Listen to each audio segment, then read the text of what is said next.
جی شیخ رشید صاحب نے اب ایک مرتبہ پھر یہ بیان دیا ہے کہ پاکستان میں تمام سیاستدان جی ایچ کیو کے گیٹ نمبر 4 کی پیداوار ہیں۔ وہ پہلے بھی کئی مرتبہ یہ کہہ چکے ہیں۔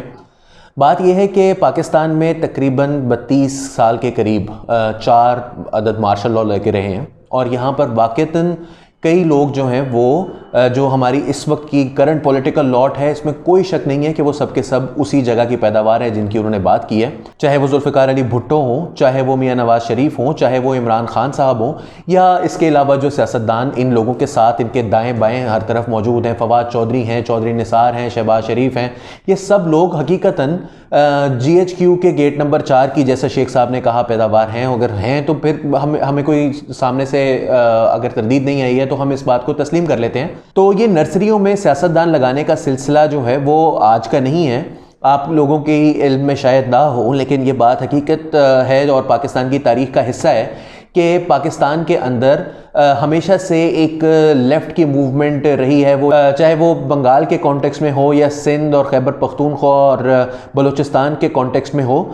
یہاں پر وہ سیاستدان جنہوں نے اداروں کے ساتھ مل کر سیاست کرنا نہیں سیکھی اور نرسریوں میں نہیں لگے، گملوں میں نہیں پیدا ہوئے، وہ سیاستدان بھی یہاں پر موجود رہے ہیں، لیکن ان کے ساتھ ہمیشہ سے ان کو کرش کیا گیا ہے۔ ان کے ساتھ جو ظلم کی داستانیں روا رکھی گئی ہیں وہ کسی سے ڈھکی چھپی نہیں ہیں۔ بنگال کی تو کیونکہ ہر سال 16 دسمبر 1971 کا سانحہ ہم یاد کرتے ہیں، اور اس حوالے سے یاد کرتے ہیں تو ہمیں وہ سیاستدان بھی یاد آتے ہیں،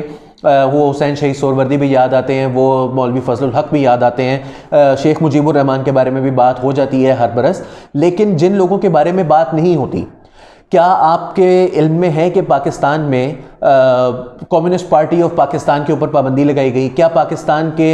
تاریخ کا یہ حصہ نہیں ہے کہ نیشنل عوامی پارٹی کے اوپر غدار قرار دے کر اس کے اوپر پابندی لگائی گئی؟ ایک سیاسی جماعت باچا خان کی قیادت میں 1950 کی دہائی میں بھی اسی نام سے قائم کی گئی تھی، اور اس کے اوپر بھی پابندی لگا دی گئی تھی، جس کے اندر جی ایم سید تھے، جس کے اندر عطا اللہ مینگل تھے، جس کے اندر مری قبائل کے لوگ تھے، جس کے اندر خیبر پختونخوا اور بنگال سے لوگ موجود تھے، جنہوں نے پاکستان کے ریاستی بیانیے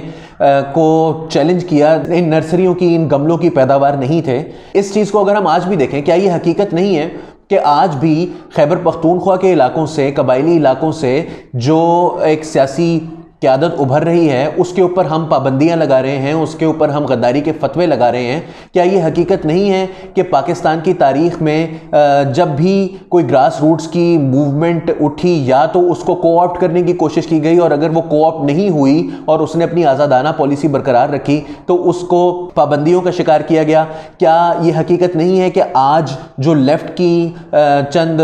500، 1000، 1200، 1500 جتنے بھی، اس سے زیادہ تو نہیں تھے وہ اسٹوڈنٹس، انہوں نے جب وہ سڑکوں پر آتے ہیں تو ان کے اوپر ایف آئی آریں درج کروائی جاتی ہیں، ان کو